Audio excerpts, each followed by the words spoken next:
Una po sa ating mga balita, tiniyak ng Commission on Elections na sapat pa rin ang kanilang panahon para sa paghahanda sa automated elections. Ito po sa kabila ng desisyon ng Korte Suprema na itigil nito ang kontrata ng Smartmatic para sa pagsasaayos ng may 80,000 PCOS machines. Ang detalye sa ulat ng aming Fernandez live via phone patch. Kirby, pala ang Commission on Elections na matutuloy ang automated elections sa Mayo 2016. Kahit pa ipinatigil ng Korte Suprema ang 300 milyong pisong kontrata nito sa Smartmatic para sa pagsasaayos ng 80,000 precinct count optical scan machines.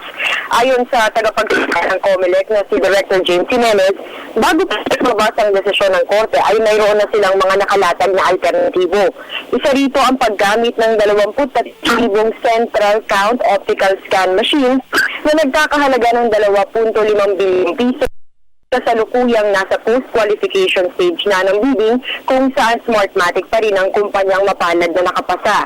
Ngunit sinabi ni Jimenez na hindi sila nawawala ng pag-asa na matutuloy pa rin ang pagsasaayos ng 80,000 PCOS sa pamamagitan ng pagsasagawa ng bidding, bagay na hindi nagawa ng makipagkontrata ang COMELEC sa Smartmatic noon.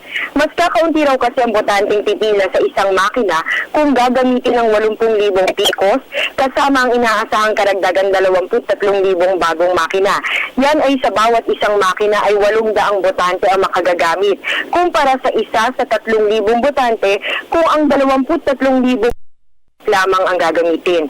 Mas tatagal din daw ang paglang ng boto gayong kailangan pang ipunin at sabay-sabay dalhin mga balota sa isang central station kung ang mga CCOS lamang ang pagdedependehan. Ang sister raw kasi CCOS, pagkapasok ng balota sa makina ay mabibilang agad ang boto. Pero tiniyak naman ng COMELEC na sa kabila nito ay handa pa rin sila at hindi mauuwi sa malaking botohan ng halalan. Samantala, pinag-aaralan pa ng kung maghahain ng motion for reconsideration.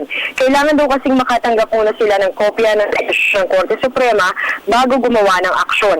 Pero Kirby, binigyan din ni Jimenez na agad nilang sinunod ang utos magmula pa nang maglabas ito ng temporary restraining order.